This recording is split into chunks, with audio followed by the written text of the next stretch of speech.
आप नया घर खरीदते हैं और पता चलता है कि वो अभिशप्त है। आप और आपका परिवार क्रिसमस के लिए वहां जाने का निर्णय लेते हैं और अचानक अजीब चीजें घटित होने लगती हैं। आपके बच्चे प्रेतग्रस्त हो जाते हैं और आप सभी का जीवन खतरे में पड़ जाता है। आप क्या करेंगे? 2020 में आई फिल्म टॉयज ऑफ टेरर में ठीक यही होता है। लेकिन शुरू करने से पहले कृपया स्पॉइलर से सावधान रहें और अपना ख्याल रखें। कई वर्ष पहले क्रिसमस की पूर्व संध्या पर एक ठंडे बर्फीले दिन एक महिला बर्फ में एक बड़े बक्से को घसीटती हुई दिखाई देती है। वह एक अंधेरे अतीत वाले एक सुनसान घर के दरवाजे तक जाती है और दरवाजा खटखटाती है। ये घर जमेन नाम के एक आदमी का था। उन्होंने इसे बाल गृह में परिवर्तित कर दिया जहां बीमार बच्चों का इलाज किया जाता था। परिवार की नर्स सामने का दरवाजा खोलती है तो पाती है कि वहां कोई नहीं है। वह सीढ़ी पर छोड़े गए बक्से को देखती है जिस पर एक नोट लिखा है, ये बक्सा बच्चों के खिलौनों से भरा है। यह उसके द्वारा किए गए सभी कार्यों के लिए उसे धन्यवाद भी देता है। अगला दृश्य वर्तमान का है जहां एक युवा परिवार का परिचय कराया जाता है। हन्ना एक कामकाजी माँ है जिसके 2 छोटे बच्चे हैं, जो और फ्रैंकलिन। पिता डेविड की अपनी पिछली शादी से एलिसिया नाम की एक किशोर बेटी है। उनके पास रोज नाम की एक नानी भी है। पूरा परिवार अपने घर के सामने खड़ा है और शीतकालीन अवकाश के लिए तैयार और सामान से लदा हुआ दिखाई दे रहा है। हालांकि एलिसिया एक सामान्य किशोरी की तरह व्यवहार कर रही है जो जाने से नाखुश है। उसने स्वीकार नहीं किया है। उसकी सौतेली माँ और सौतेले भाई बहन हन्ना और डेविड मिलकर प्रॉपर्टी का व्यवसाय करते हैं। वे मकान खरीदते हैं, उनका नवीनीकरण करते हैं और लाभ पर उन्हें बेच देते हैं। हाल ही में उन्होंने आपका मुख्य भवन खरीदा है, लेकिन इसमें बहुत सारा काम किया जाना बाकी है। हाल ही में हन्ना और डेविड को बच्चों के साथ पर्याप्त समय न बिता पाने का अपराध बोध हुआ, इसलिए उन्होंने अपना क्रिसमस वहीं एक साथ बिताने का निर्णय लिया। जैसे ही वे हवेली में पहुंचते हैं, उनका स्वागत एमेट नामक एक ठेकेदार द्वारा किया जाता है। वह मरम्मत कार्य में मदद करने के लिए कुछ समय तक उनके साथ रहेंगे। जो और फ्रैंकलिन बहुत उत्साहित हैं और नए भवन में क्रिसमस मनाने के लिए उत्सुक हैं। इस बीच एलिसिया अपने कमरे में चली जाती है क्योंकि उसे वहां होने से निराशा होती है। वह अपने शयन कक्ष की खिड़की से बाहर देखती है और अपने माता पिता को देखती है। वह अभी उन्हें देख नहीं सकती, इसलिए वह पर्दा हटा देती है। अचानक वह घबरा जाती है जब वह अपने पीछे सफेद कपड़े पहने एक युवा लड़के का प्रतिबिंब देखती है। जब वह चारों ओर देखती है तो फ्रैंकलिन दरवाजे के पास खड़ा होता है। वह उससे इस कदर डरने के कारण नाराज है। जब वह चला जाता है तो एलिसिया को फर्श पर एक भरा खिलौना पड़ा हुआ दिखाई देता है जो पहले वहां नहीं था। वह रोज से पूछती है कि उसने इसे अपने कमरे में क्यों रखा। रोज को पता ही नहीं कि वह क्या बात कर रही थी। अगले दृश्य में रोज और एलिसिया एक साथ घर के चारों ओर देखते हैं।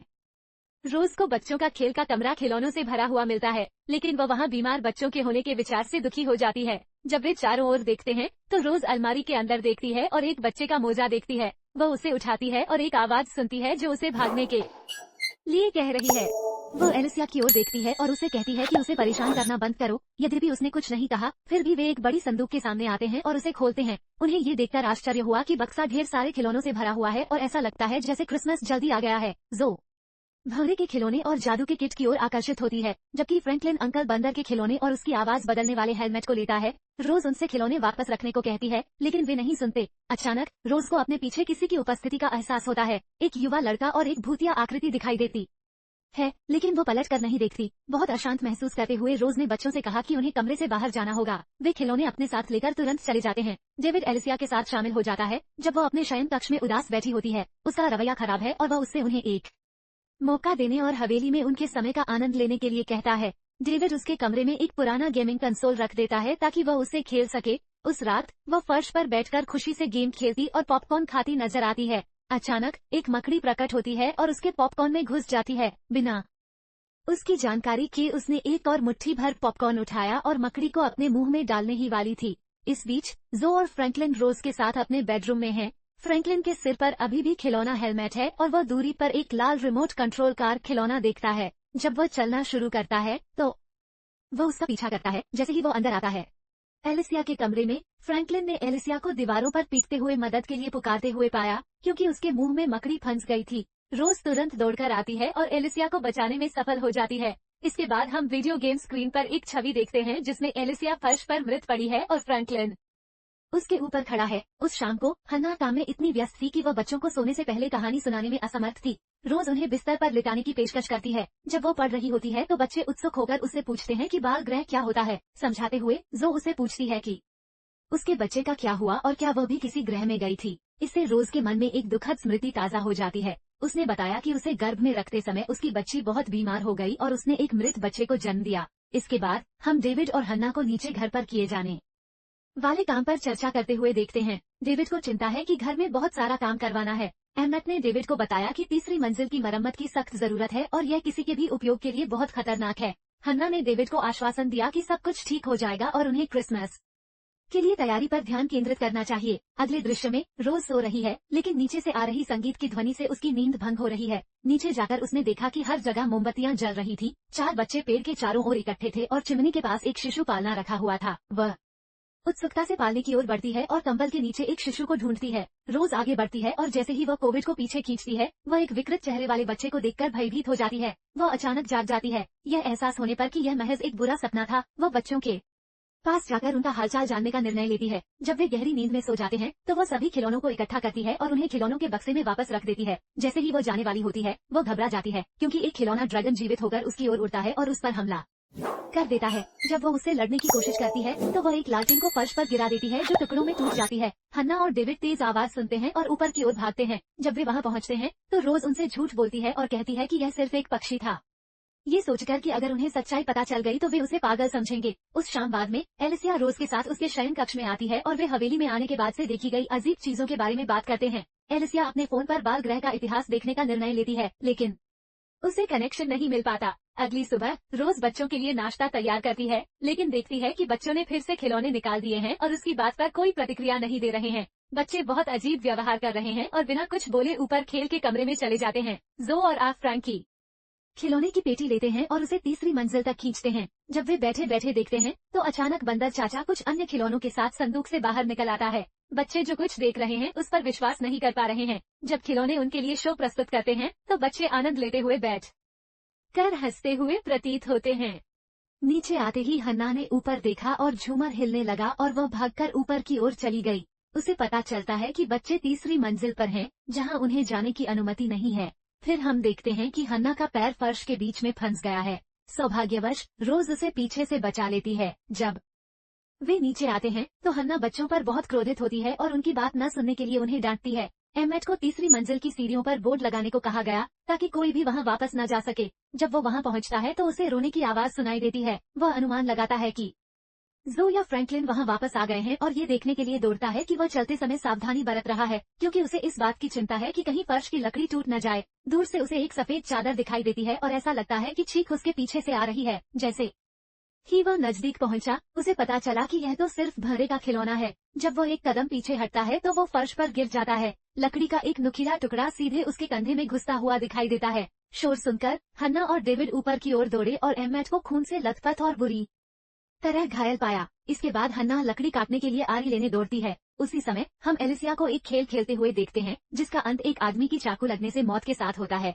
डेविड तूफान में एम्मेट को अस्पताल ले जाने का निर्णय लेता है। गाड़ी चलाते समय उसकी नजर यात्री सीट पर रखे भंवरे के खिलौने पर पड़ती है। डेविड वास्तव में हैरान है कि वह वहां कैसे पहुंचा और वो उसे फर्श पर गिरा देता है। वो यह नहीं देख पाता कि भंवरा खिलौना पीछे की सीट पर आ जाता है और एम्मेट का गला घोंटकर उसे मार देता है। जब डेविड एम्मेट को पुकारने की कोशिश करता है तो वो कोई जवाब नहीं देता। अचानक जब भंवरा उसके सामने आ जाता है तो उसका ध्यान भंग हो जाता है, जिससे वो कार पर नियंत्रण खो देता है और दुर्घटनाग्रस्त हो जाती है।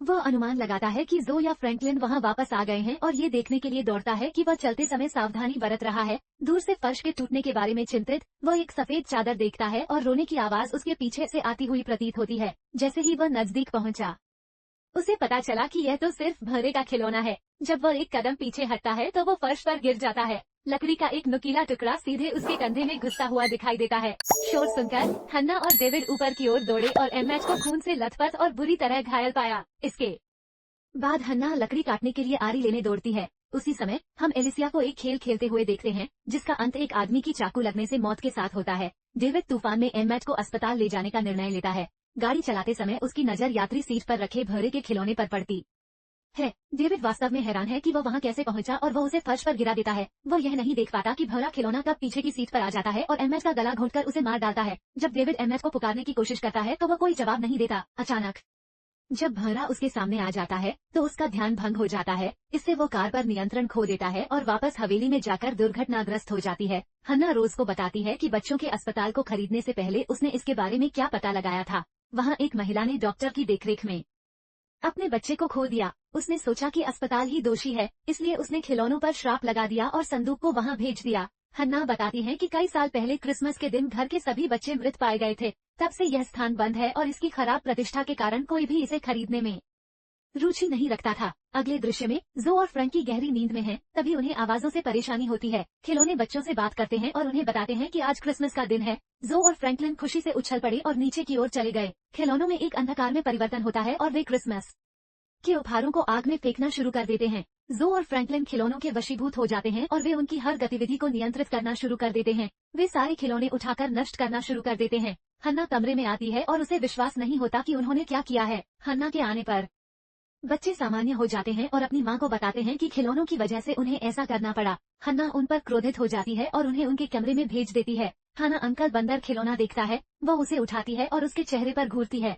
अचानक ये जीवंत हो उठता है, वह डर जाती है और जल्दी से उसे आग में फेंक देती है। बंदर का खिलौना किसी तरह से बच निकलता है और कमरे में चारों ओर उड़ता हुआ जिस चीज को छूता है उसे आग लगा देता है। जब रोज कमरे में प्रवेश करती है तो वह जो देख रही है उस पर विश्वास नहीं कर पाती है और वह हाना को आग बुझाने में मदद करती है। अचानक हाना को जीवित हो चुके क्रिसमस वृक्ष द्वारा पकड़ लिया जाता है और उस पर हमला कर दिया जाता है। घर में बुरी आत्माओं ने रोशनी और टिंसिल पर कब्जा कर लिया है जो हन्ना का दम घोटने की कोशिश कर रही हैं। जब वो मरने की वाली होती है, एलिसिया दौड़कर आती है और उसके शरीर से सभी तार काट देती है, जिससे समय रहते उसे बचा लिया जाता है। रोज, हन्ना और एलिसिया को एहसास होता है कि बच्चे सच बोल रहे थे। खिलौने शापित हैं। वे बच्चों को ढूंढने के लिए जल्दी से ऊपर की ओर दौड़े, लेकिन तीसरी मंजिल का दरवाजा जोर से बंद हो गया। हन्ना फर्श में बने छेद से अंदर जाने में सक्षम है। बच्चों पर खिलौनों का कब्जा हो गया है और उन्हें खिड़की से बाहर कूदने को कहा गया है। हन्ना बच्चों के पास नहीं जा पाती क्योंकि उसके सामने फर्श ढह जाता है। अचानक रोज खिड़की के दूसरी तरफ से आती है और उन्हें घर के अंदर धकेल देती है। फिर हम देखते हैं कि सारे खिलौने चारों ओर इकट्ठा हो जाते हैं। एलिसिया रोज को आवाज लगाती है और उसे सभी खिलौनों को फेंक देने के लिए कहती है ताकि वह उन्हें वापस संदूक के अंदर बंद कर सके। योजना काम करती है और वे अंकल बंदर खिलौने के अलावा अन्य खिलौनों को भी फंसा लेते हैं। बंदर ने पीछे से कई बार वार किया, जिससे वह खिड़की से पीछे की ओर गिरकर मर गई। अगले दृश्य में हम डेविड को घर की ओर जाते हुए देखते हैं। वह किसी तरह चमत्कारिक ढंग से कार दुर्घटना से बच गया। डेविड अपने परिवार को रोता हुआ देखता है और रोज को फर्श पर मृत देखकर हैरान हो जाता है। वे सभी खिलौनों के संदूक को आग लगाकर नष्ट करने का निर्णय लेते हैं। उम्मीद करते हैं कि इससे सभी बुरी आत्माएं भी नष्ट हो जाएंगी। क्रिसमस की सुबह परिवार हवेली छोड़कर घर चला जाता है। अंतिम दृश्य में रोज का भूत क्रिसमस वृक्ष के चारों ओर बैठा हुआ घर में मरे सभी बच्चों को एक कहानी पढ़ता हुआ दिखाई देता है, जिससे ये पता चलता है कि सभी मृत बच्चे अंततः शांति में हैं और फिल्म वहीं खत्म हो जाती है। यदि आप लोग वीडियो में इतनी दूर तक आ गए हैं तो आप लोग बहुत बढ़िया हैं। यदि आप ऐसी और अधिक मूवी रिकैप देखना चाहते हैं तो हमारे मूवी परिवार का हिस्सा बनने के लिए सदस्यता बटन दबाएं।